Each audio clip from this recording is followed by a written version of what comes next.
Waihaka kaifa tufsidu akhirataka bidunyaka. Bagaimana kamu menghancurkan akhiratmu dengan duniamu? Bagaimana kamu memenangkan duniamu dengan mengalahkan akhiratmu? Bagaimana kamu mementingkan dunia kamu daripada akhirat kamu? Mananya?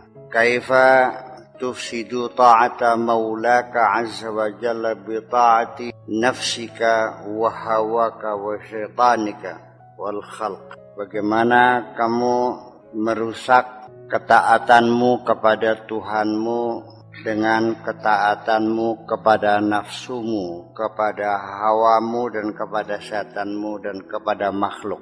Kenapa engkau lebih mementingkan mentaati hawa nafsumu, mentaati hawamu, mentaati setanmu dan mentaati makhluk daripada mentaati Allah Subhanahu wa taala? Kenapa engkau lebih mementingkan itu?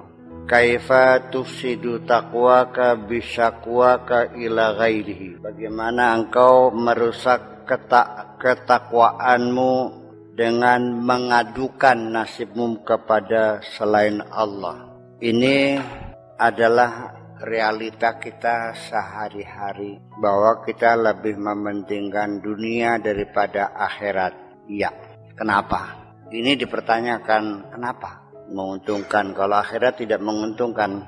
Jadi hanya karena urusan gabah sampai sholat dikalahkan, karena dagangannya lagi laris sampai akhirnya larut malam, sehingga akibatnya bangun subuhnya kesiangan. Dipertanyakan kenapa?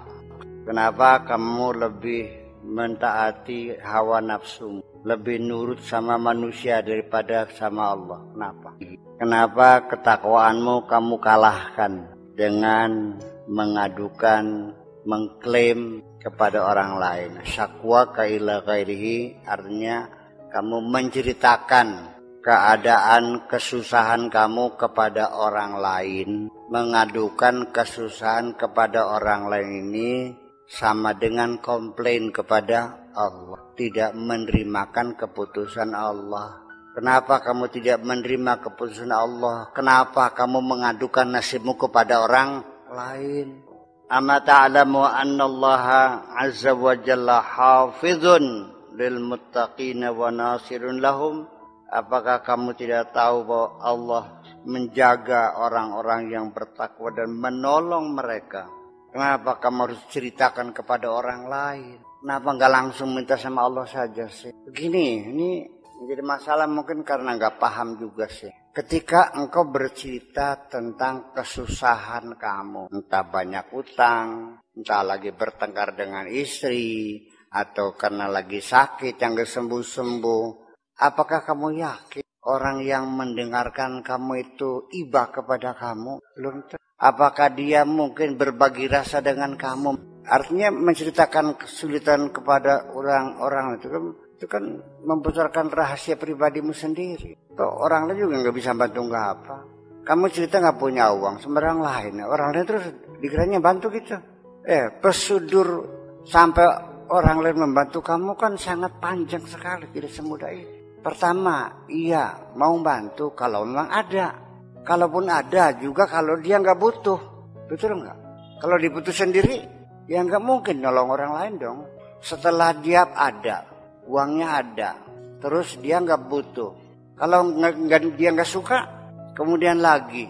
Kalau orang itu percaya, kalau nggak percaya, ditambah lagi hubungan kamu dengan dia, hubungannya baik atau pernah ada sesuatu yang cacat, masih banyak banget kok.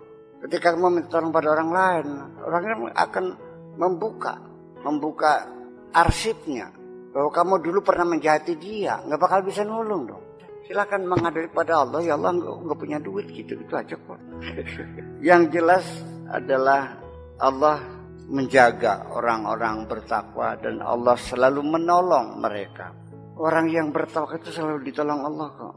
Waradun anhum, dan akan menjawab mereka. Wa mu'allimun lahum, dan akan mengajari kepada mereka bagaimana caranya mendapatkan uang, bagaimana cara menyelesaikannya. Allah yang ngajarin. Wa mu'arrifuhum binafsin, Allah akan memperkenalkan sendiri kok kepada kamu. Wa akhidun bi'aidihim wa yunajjihim minal makarih, dan Allah akan nenteng tangan mereka, akan membantu mereka, maksudnya wa akhidun bi'aidihim artinya akan tarik tangan mereka, wa yunajjihim minal makarih, akan menyelamatkan mereka dari segala macam bencana. Yang penting bertakwa aja dulu. Kalau sampai sekarang tidak ada pertolongan Tuhan, jangan-jangan kamu belum bertakwa. Mana buktinya? Yang masih wadul nih bang sejen. Lebih mementingkan dunia, lebih mementingkan bisnis daripada kewajiban-kewajiban kamu. Wa nazirun ila qulubihim, dan Allah juga melihat hati mereka.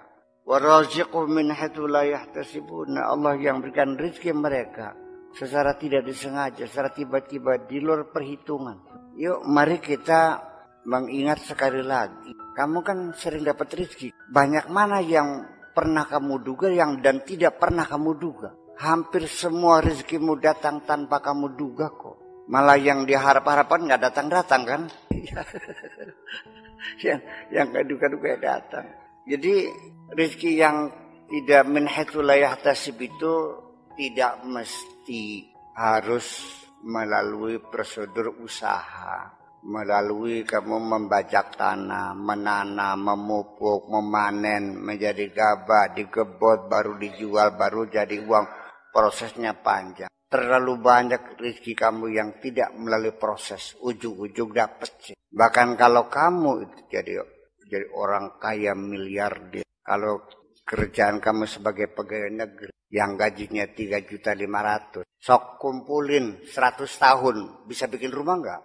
Sebulan bisa nabung 500.000, berapa ratus tahun bisa bikin rumah. Tapi ternyata ketika kamu bisa bikin rumah, coba diingat-ingat dari mana? Bukan tabungan gaji kamu kok. Rezeki yang tidak diduga-duga, ya dari proses usaha ya, yang terduga ya. Tapi juga masih ada kausalita. Orang itu menolong kamu karena dulu orang masih ingat kamu pernah nolong dia. Makanya orang itu ingin balas budi. Atau juga orang menolong kamu karena dia tidak menemukan jalan menyelesaikan persoalan kecuali kamu yang bisa menyelesaikannya. Ya kan, sebagai imbalan jasa dikasih uang.